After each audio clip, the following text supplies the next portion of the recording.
दोस्तों अगर आप लेट 90s में पैदा हुए हैं तो बहुत ज्यादा चांसेस है कि आपने बेब्लेड का नाम तो जरूर सुना होगा। अब मेरे लिए पर्सनली ये एक ऐसी सीरीज है जिसपे वीडियो बना के मैं बहुत ज्यादा इमोशनल हो रहा हूँ।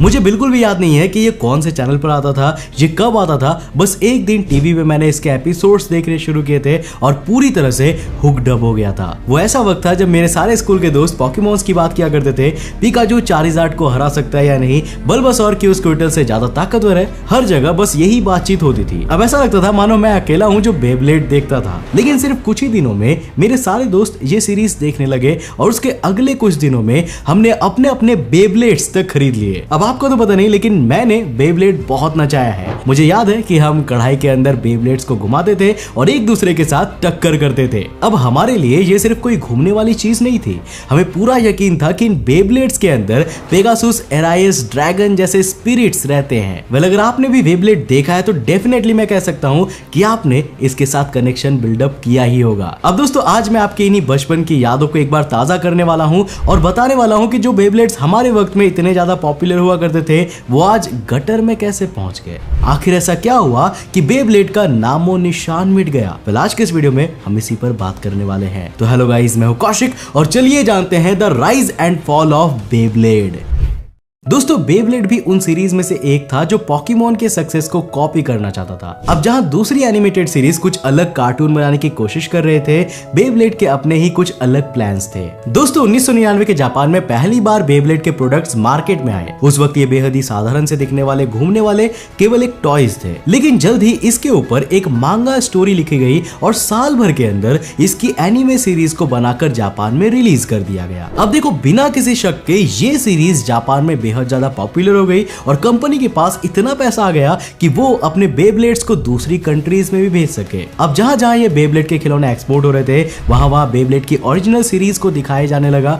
जल्द ही इंडिया में भी इन प्रोडक्ट्स को लाया गया। अब उस वक्त टीवीज ऑलमोस्ट हर घर में आ गए थे और उस घर का हर बच्चा बेब्लेड देखने लग गया था। अब यहाँ पर मेन कहानी की बात करें तो ये टाइसन नाम के एक लड़के की स्टोरी दर्शाता है। टाइसन को भी आम बच्चों की तरह बेब्लेड्स के साथ खेलना बेहद ही ज्यादा पसंद था और वो अपने बेब्लेड के स्किल्स में बहुत ज्यादा बिलीव करता था। अब देखो टाइसन का सपना था कि वो दूसरे शहर में जाकर बेब्लेड टूर्नामेंट्स में लड़े। अब अचानक उसके शहर में एक चोर आता है जो सबके बेब्लेड्स को हराकर उन्हें चुरा लेता है। अब टाइसन उसे चैलेंज करता है और कड़ी मेहनत करने के बाद उस चोर को हरा देता है। लेकिन उसकी जीत की ये खुशी बहुत ही कम समय तक उसके साथ रहती है, क्योंकि तभी वहां पर लोकल बेब्लेड का चैंपियन काई आ जाता है। अब काई का बेब्लेड बेहद ही अलग था। उसके बेब्लेड के अंदर एक तरह का स्पिरिचुअल बीस्ट रहता था जो उसके बेब्लेड को सुपर नेचुरल शक्तियां भी दे देता था। अब ये बीस्ट उन कैरेक्टर्स के फाइटिंग स्पिरिट्स को दर्शाता था। जितना ज्यादा उस बेब्लेड को घुमाने वाला स्ट्रॉन्ग होगा उतना ही ज्यादा उसका बीस्ट भी स्ट्रॉन्ग होगा। काई टाइसन के बेब्लेड को पूरी तरह से तोड़ देता है, लेकिन अपने बीच के इस पावर डिफरेंस को देखने के बाद भी टाइसन हार नहीं मानता। वो अपने दोस्तों के साथ मिलकर अपना खुद का एक बेब्लेड बनाता है और उसके अंदर अपने फैमिली का सुपर नेचुरल बीस्ट ड्रैगन को डाल देता है। अब देखो दोस्तों यहाँ से टाइसन की कहानी और आगे बढ़ती है और वो नए टूर्नामेंट्स और दोस्तों से मिलता है जैसे कि मैक्स और रे। टाइसन, मैक्स, रे और काई जल्द ही एक टीम बना लेते हैं जो पूरी दुनिया घूमकर वर्ल्ड बेब्लेड चैंपियनशिप्स में हिस्सा लेती है। अब दोस्तों इस सीरीज के बाद और भी बहुत सारे बेब्लेड के न्यू जनरेशन सीरीज रिलीज हुई, लेकिन ये पहली बेब्लेड की सीरीज थी जिसने हम जैसे इंडियन बच्चों का ध्यान अपनी ओर खींचा था। हमारे लिए यानी कि बच्चों के लिए ये एक परफेक्ट शो था। इसके एडवेंचर फैंटेसी जॉनरा ने हमें अच्छे तरीके से पकड़ लिया था। हम इन बच्चों को पूरी दुनिया में ट्रैवल करते हुए देख रहे थे सिर्फ अपने बेब्लेड्स के साथ। वही बेब्लेड्स जो आपके पास भी था और बिल्कुल शो में दिखाए गए कैरेक्टर्स की तरह आप भी अपने दोस्तों के साथ इन बेब्लेड्स का मजा ले सकते थे। शो के हर कैरेक्टर का ग्रोथ दिखाया गया था कि कैसे वे लोग इतने अच्छे दोस्त बन जाते हैं। अब यहाँ पर सच बताना कि काई और टाइसन की दोस्ती देखने का मजा आपको आता था कि नहीं। बेब्लेड की ओरिजिनल सीरीज बेहद ही फेमस हुई थी और तुरंत ही इसका सीक्वल एनिमेज को भी रिलीज किया गया था जिसमें बेब्लेड जी रिवॉल्यूशन और बेब्लेड वी फोर्स शामिल थी। बेब्लेड की सक्सेस का कोई भी एंड दिख नहीं रहा था। जितने भी लोग इसे अपने टीवी पर देख रहे थे उन सभी के पास अपना खुद का एक बेब्लेड हुआ ही करता था।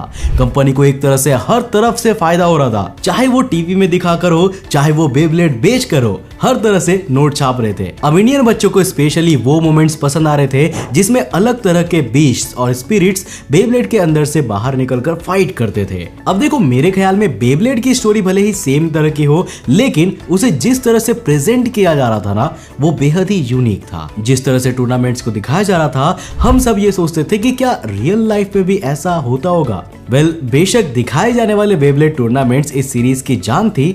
यहाँ हमें नई तरह के फाइटर्स और बीस्ट्स देखने को मिलते थे। इसके साथ ही दुनिया भर के टीम्स भी दिखाई देते थे जो कि प्रोफेशनली बेब्लेड टूर्नामेंट्स में पार्टिसिपेट करते हैं। अब इन सभी चीजों ने बेब्लेड को इतना ज्यादा बिलीवेबल बना दिया था कि मुझे लगता था कि मैं भी इन टूर्नामेंट्स में पार्टिसिपेट कर सकता हूँ। अब दोस्तों, बेब्लेड ने अपने शो से हाइप तो क्रिएट कर दिया था, लेकिन कंपनी को एक डर बेहद ही सता रहा था। दरअसल उसके ज्यादातर प्रॉफिट्स इस बात पर डिपेंड करते थे कि दुनिया भर में कितने सारे बेब्लेड्स के टॉयज बिक रहे हैं। अब इन टॉयज को ज्यादातर खरीदने वाले जो लोग थे वो थे बच्चे। अब जब तक ये सीरीज चल रही थी ना, तब तक तो सब कुछ सही चल रहा था, लेकिन अब धीरे धीरे उनके ये फैंस यानी कि हम लोग बड़े हो रहे थे और धीरे धीरे बेब्लेड के शो को देखना बंद कर रहे थे। कंपनी के लिए बहुत जरूरी था कि वो नए जनरेशन के बच्चों को अपने बेब्लेड्स की तरफ आकर्षित करे, और इसीलिए बेब्लेड को पूरी तरह से रीबूट कर दिया गया और एक नए सेट ऑफ कैरेक्टर्स और स्टोरी के साथ सीरीज को रिलीज किया गया। जस्ट लाइक बेन 10 रीबूट में आपने ये गलती देखी। अब देखो, इस नए चीज को एक्सेप्ट करना थोड़ा मुश्किल हो रहा था, लेकिन फिर भी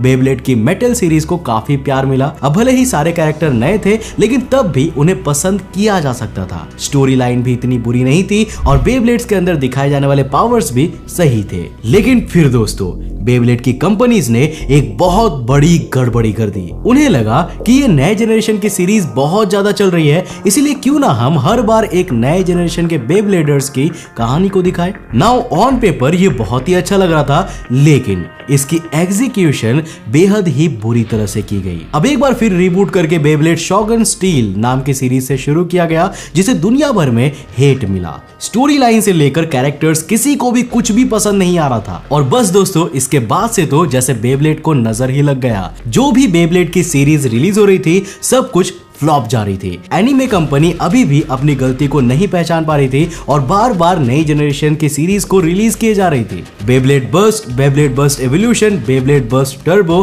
Beyblade Burst Rise, Beyblade sparkling, B wheels. अरे मुझे चक्कर आने लग गया अब। मतलब मुझे पूरा यकीन है कि आपने इन सीरीज के बारे में कभी सुना तक नहीं होगा। कचरे जैसे किसी भी बेब्लेड एनीमे को रिलीज किया जा रहा था। अब तो समय ऐसा आ गया है कि किसी भी बच्चे को पता ही नहीं है कि बेब्लेड कौन सी तोप का नाम है। आज अगर बेब्लेड को कोई याद करता है तो वो है हम जैसे लोग, और मेजरली इसे याद करके हम अपना बचपन याद करते हैं। अब देखो, आज के टाइम में मोबाइल फोन्स के सामने बेब्लेड जैसे टॉयज की पॉपुलैरिटी को लाना नामुमकिन हो गया है। वहीं हमारे वक्त में तो यही सब चीजें लेटेस्ट टेक्नोलॉजी हुआ करती थी। अब अगर ओरिजिनल सीरीज को किसी तरह से वापस लाया जाए तो शायद मैं बेब्लेड देखना फिर से शुरू कर सकता हूँ। वैसे आपका इसमें क्या ख्याल है, मुझे नीचे कॉमेंट करके जरूर बताना। दोस्तों, मुझे उम्मीद है कि आपको ये वीडियो जरूर पसंद आएगा। अब दोस्तों, अगले वीडियो में आप किस कार्टून सीरीज या फिर एनिमे सीरीज के राइज और फॉल को जानना चाहते हो, मुझे नीचे कमेंट करके जरूर बताना। दोस्तों, वीडियो पसंद आया तो लाइक जरूर कर देना और इन वीडियोस को जाकर जरूर देखना, आपको डेफिनेटली पसंद आएंगे। मैं मिलता हूं आपको नेक्स्ट एपिसोड के साथ, तब तक के लिए बाय, जय श्री राम।